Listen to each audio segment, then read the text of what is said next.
Chapter 3 തൊട്ടിട്ടാണ്. അപ്പം എനിക്ക് 2-3 പ്രാവശ്യം കഴിഞ്ഞ 2 ധ്യാനത്തിൽ എനിക്ക് ഇത് പിടിയിട്ടിട്ടുണ്ടായിരുന്നില്ല. ഇപ്പം ഞാൻ ആ കൊച്ചിനോട് എന്തോ പറഞ്ഞപ്പോൾ എനിക്ക് പെട്ടെന്ന് ഒരു പ്രാവശ്യം തോന്നി. സെൻറ്റ് പോൾ വന്നിട്ട് ഈ 10 കൽപ്പനയെക്കുറിച്ച് തൻ്റെ സെൻറ്റ് പോളിന് already old testament full by ഹാർട്ടാണ്. അപ്പോൾ അതിനെക്കുറിച്ച് ഫരീസിനെ കുറിച്ച് കുറ്റം പറയാമെന്നാണ് വിചാരിച്ചുകൊണ്ടിരിക്കുന്നത്. പിന്നെ പക്ഷേ ഞാനത് വായിച്ച് ഈശോ കരുണയാണ്, കരുണയും സ്നേഹത്തോടു കൂടിയാണ് നമ്മൾ വീണ്ടെടുത്തിരിക്കുന്നത്. ഈ 10 നിയമങ്ങളും ഈശോയിലൂടെ പൂർത്തീകരിച്ചതിന് ശേഷം നമുക്ക് ആ 10 നിയമത്തിലൂടെ തിരിഞ്ഞു നോക്കേണ്ട ആവശ്യമില്ല. പക്ഷെ എന്നാലും ഓർത്തിരിക്കണം എന്നുള്ളൊരു ബോധ്യം കിട്ടാൻ ഈശോനെ നന്ദി സ്തുതി സ്തോത്രം.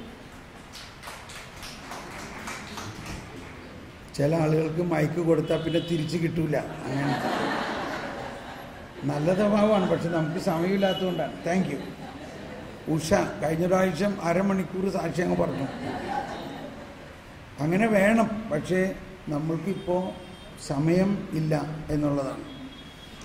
പെട്ടെന്ന് ആ ചോദ്യത്തിന് ഉത്തരം. ഇവിടെ നമ്മളൊരു ഡെമോൺസ്ട്രേഷൻ ഒരു ദിവസം കാണിച്ചായിരുന്നു, അന്നുണ്ടായില്ല അല്ലേ? ആ ചേച്ചി ഉണ്ടായില്ല. രണ്ടാമതൊന്ന് കാണിക്കണോ?